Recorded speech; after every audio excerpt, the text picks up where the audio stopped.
आंबा आणि काजू उत्पादकांसाठी सरकारने जाहीर केलेली मदत म्हणजे शुद्ध थट्टा असल्याची टीका स्वाभिमानी शेतकरी संघटनेचे अध्यक्ष राजू शेट्टी यांनी केली आहे। सरकारने जाहीर केलेल्या मदतीनुसार एका झाडाला अवघे 220 रुपये मिळणार असल्यानं बागायतदारांमध्ये संतापाची लाट आहे। या अन्यायाविरोधात आता 15 मे रोजी मुंबईत मुख्यमंत्र्यांच्या वर्षा निवासस्थानावर धडक मोर्चा काढण्याचा इशारा शेट्टी यांनी दिलाय। कोकणातील 5ही जिल्ह्यातील शेतकरी आणि व्यापारी गिरगाव चौपाटीवरून या मोर्चात सामील होतील। या आंदोलनाला महाविकास आघाडीसह मनसेनेही पाठिंबा दिलाय।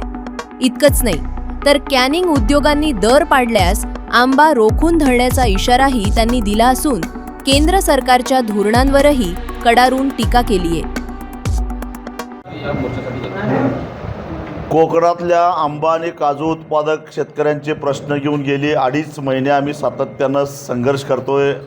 अनेक वेळा रस्ता रोको केला, मोर्चे काढले, मेळावे घेतले, तरी सरकारला जाग यायला तयार नाही। काजू उत्पादकाला वाऱ्यावरच सोडलं आणि आंबा उत्पादकाला केवळ हेक्टरी 22,000 रुपये म्हणजे कलमाला 220 रुपये इतकी तुटपुंजी मदत जाहीर केली। आणि या पार्श्वभूमीवर सरकारला जाब विचारण्यासाठी म्हणून येत्या 15 मेला दुपारी 3 वाजता गिरगाव चौपाटी येथे कोकणातला संपूर्ण 5ही जिल्ह्यातला शेतकरी एकत्रित येऊन मोठ्या संख्येनं आम्ही मुख्यमंत्र्यांच्या निवासस्थानी वर्षावर जाणार आहोत। आणि आम्ही सरकारकडे कैफियत घेऊन जाणार आहोत मुख्यमंत्र्यांच्याकडं। आजपर्यंत कोकणच्या शेतकऱ्यानं सरकारकडं काही मागितलेलं नव्हतं। पहिल्यांदा इतिहासात कोकणातला शेतकरी रस्त्यावर आला आहे, काहीतरी मागा लागला आहे। अशा वेळी सरकार जे शेतकऱ्यांच्या प्रश्नाकडं दुर्लक्ष करतं आहे, ही बाब अत्यंत गंभीर आहे आणि याचाच जाब विचारण्यासाठी म्हणून 15 मेचा हा मोर्चा। त्यानंतरही सरकारने जर काही दाद दिली नाही तर काय करणार? 15 मेचा मोर्चा हा मोठाच होणार आहे, कारण मुंबई स्थित कोकणवासी सुद्धा मोठ्या संख्येनं त्या मोर्चामध्ये येणार आहेत। अनेक राजकीय पक्षांनी, अनेक सामाजिक संघटनांनी या मोर्चाला पाठिंबा दिलेला आहे। मी स्वतः उद्धव ठाकरेंना भेटून भेटलो आहे, त्यांनी पाठिंबा व्यक्त केला आहे। महाराष्ट्र नवनिर्माण सेनेचे प्रमुख राज ठाकरे यांनाही भेटलो आहे, त्यांनी पाठिंबा व्यक्त केलेला आहे। काँग्रेसचे प्रदेशाध्यक्ष हर्षवर्धन सपकाळ यांना भेटलो आहे, त्यांनी पाठिंबा व्यक्त केला आहे। सक्रिय पाठिंबा अर्थात सगळ्यांनी केला आहे। त्याशिवाय राष्ट्रवादीचे प्रदेशाध्यक्ष शशिकांत शिंदे यांना भेटलो आहे, त्यांनी पाठिंबा व्यक्त केलेला आहे। अनेक संघटनांनी, शेका पक्षानं पाठिंबा व्यक्त केलेला आहे। त्यामुळे सगळ्या जवळपास राजकीय पक्षांनी आणि वेगवेगळ्या सामाजिक संघटनांनी सुद्धा पाठिंबा व्यक्त केला आहे। त्यामुळं मोठाच मोर्चा होणार आहे आणि याउपरी सरकार जर का दखल घेणार नाही तर याचे वाईट परिणाम कोकणातले लोकप्रतिनिधी आणि सरकार दोघांनाही भोगावे लागतील। पण कृषी विद्यापीठ याच्यामध्ये पूर्णपणे फेल ठरलेलं आहे। त्यांचं रडगाणं वेगळंच आहे। आमच्याकडे माणसं नाहीत, आमच्याकडे शास्त्रज्ञ नाहीत आणि यंत्रणा नाहीत ते, परंतु तरीसुद्धा दापोली कृषी विद्यापीठ असेल किंवा कृषी खातं असेल, यांचं हे अपयश आहे। एक्सटेन्शनचं काम आहे त्यांचं। समजा शेतकऱ्यांच्याकडून काही चुका झाल्या असतील तर त्यांचं प्रबोधन करणं, त्यांना योग्य मार्गदर्शन करणं, योग्य दिशा दाखवणं हे त्यांचं कर्तव्य आहे। आज शेतकरी कुणावर अवलंबून आहे? औषध विक्रेत्या दुकानदारावर अवलंबून आहे। त्याच्याकडं एक कोणीतरी डिप्लोमा झालेला पोरगा असतो किंवा असो नसेल, तो सुद्धा नसतो आणि तो जे काही कंपन्यांची माहितीपत्रकं येतात ते वाचून त्याच्यावरून तो शेतकऱ्यांना मार्गदर्शन करतो किंवा सल्ला देतो आणि खपवणं आपलं प्रॉडक्ट खपवण्यासाठी ज्याच्यामध्ये मार्जिन जास्त मिळतं ते औषध शेतकऱ्यांच्यावर लादण्याचा प्रयत्न ते करतो।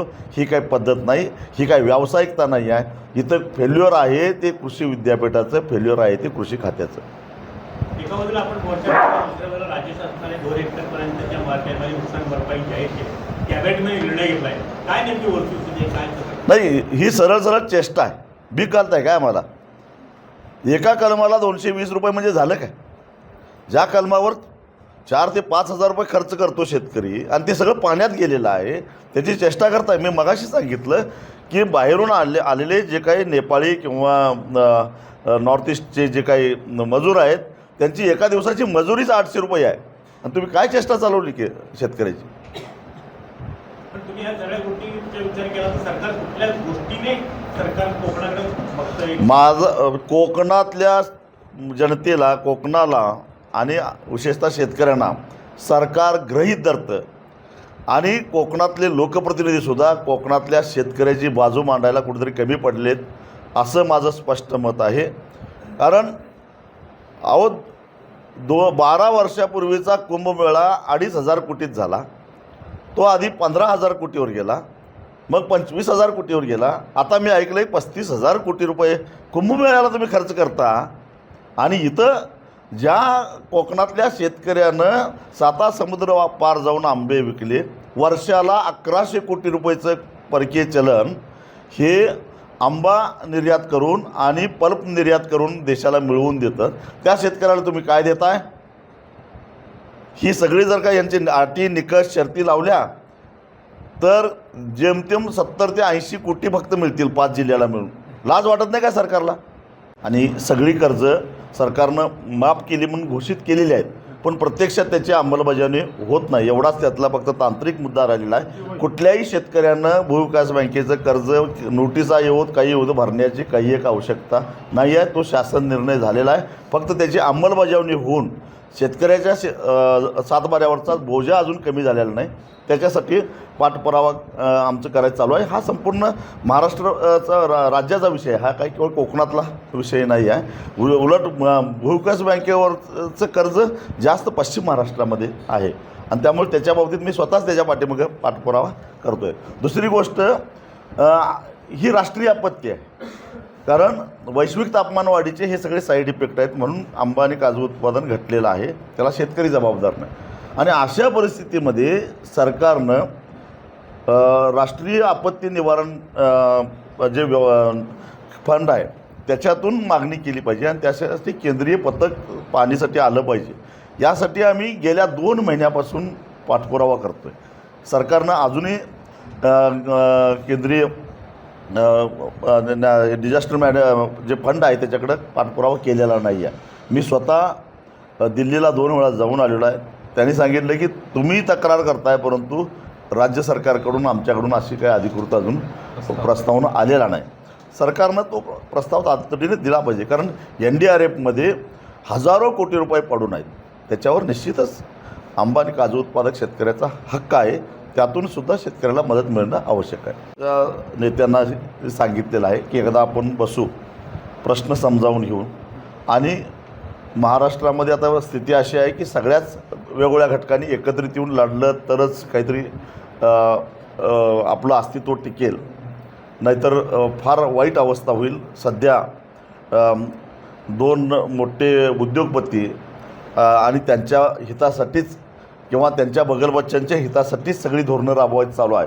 सामान्य माणसाला आवाज राहिलेला नाही.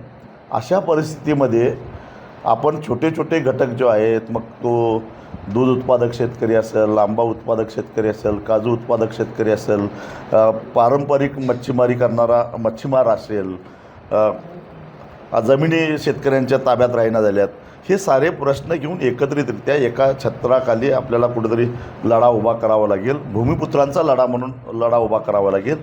त्या संदर्भात त्यांच्याबरोबरही आमच्या चर्चा चालू आहेत. लवकरच त्याचं मूर्त स्वरूप त्याला येईल. तुमचा मुद्दा दुसरा होता की याच्यानंतर तुम्ही केवळ रस्त्यावरचीच लढाई लढणार आहात का? तर नाही. याच्यानंतर आम्ही असं करणार आहोत. गेली 25 वर्षे मी वर्षाला ऑक्टोबर महिन्यामध्ये एक मोठी ऊस परिषद घेतो. लाखो शेतकरी त्या ठिकाणी जमतात. मागच्या सीझनचा आढावा आणि पुढच्या सीझनमध्ये काय होण्याची शक्यता आहे आणि आपल्याला शेतकऱ्याला काय केलं पाहिजे, ऊसाचं क्षेत्र किती आहे, पीक पाणी कसं आहे, मग पीक जास्त असेल तर मग सरकारनं काय केलं पाहिजे, साखर किती निर्यात केली पाहिजे, इथेनॉलचं उत्पादन कसं वाढवलं पाहिजे, या संदर्भातल्या आमच्या काही मागण्या का ठराव एक दस्तावेज आम्ही तयार करतो आणि शासनाकडे त्याचा पाठपुरावा करतो. शेतकऱ्याला नेमका अंदाज येतो सगळ्या परिस्थितीचा. त्याच धर्तीवर सीझन संपल्यानंतर एक आंबा परिषद घेऊन, काजू परिषद घेऊन, एकूण बाहेरून आज काजूच्या बाबतीत बोलायचं तर बाहेरचा आफ्रिकेतला आलेला जो काजू आहे तो इथल्या कोकणच्या शेतकऱ्यावर फार मोठा त्याचा बाजारपेठेवर परिणाम करायला लागला आहे. त्यामुळे त्याच्यावर आयात कर लावणं कसं गरजेचं आहे आणि तो आयात कर लावल्याशिवाय आपल्या इथल्या काजूला चांगला भाव मिळणार नाही. तीच परिस्थिती आंब्याच्या बाबतीत आहे. नेमकं वातावरणामध्ये बदल झाला, ठीक आहे, ते आता आपल्या हातात नाही, पण तो बदल सुसह्य ठरण्यासाठी मग आपल्या कलमावर आपल्याला काय करावं लागेल, त्याला काही वेगळ्या प्रकारचं खत द्यावं लागेल का, त्याची काही वेगळी निगा राखावी लागेल का, की जेणेकरून त्याच्यामध्ये रेजिस्टन्स निर्माण होईल वातावरणातल्या बदलाचा आणि ते कलम आपलं सक्षम होईल. या संदर्भातलं आणि कुठल्या प्रकारचं औषध किती वापरावं, किती प्रमाण वापरावं, माझ्या हेही एक निरीक्षणात आलेलं आहे की यावर्षी मधमाशांची संख्या अत्यंत कमी होते. मग ते मधमाशा काय कमी होत आहेत त्याचंही मुळाशी केलं पाहिजे, त्याचा अभ्यास शेतकऱ्यांनी केला पाहिजे, काही कृषी तज्ज्ञांशी चर्चा केली पाहिजे. दुसरी गोष्ट माझ्या हेही लक्षात आलं की फळधारणा झालेला असताना पुरुष जातीचे मेल फुलांची संख्या जास्त होते, मोर होता आणि फिमेल कमी होता आणि त्याच्यामुळे फलधारणा कमी झाली. ह्या ज्या गोष्टी आहेत ह्या तांत्रिक गोष्टीचा वेळप्रसंगी AIचा सुद्धा आपल्याला वापर करता येईल का म्हणून काही सॉफ्टवेअर तज्ज्ञांशी सुद्धा आमच्या चर्चा चालू आहेत आणि जेणेकरून ही आपली जी बाजारपेठ आहे ह्या बाजारपेठेवर जी आपल्या कोकणच्या आंब्याची पकड आहे ती पकड आहे तशीच राहिली पाहिजे. ह्यासाठी आम्ही प्रयत्न करणार आहोत. अर्थात हे आंदोलन संपल्यानंतर मग शांततेच्या काळातलं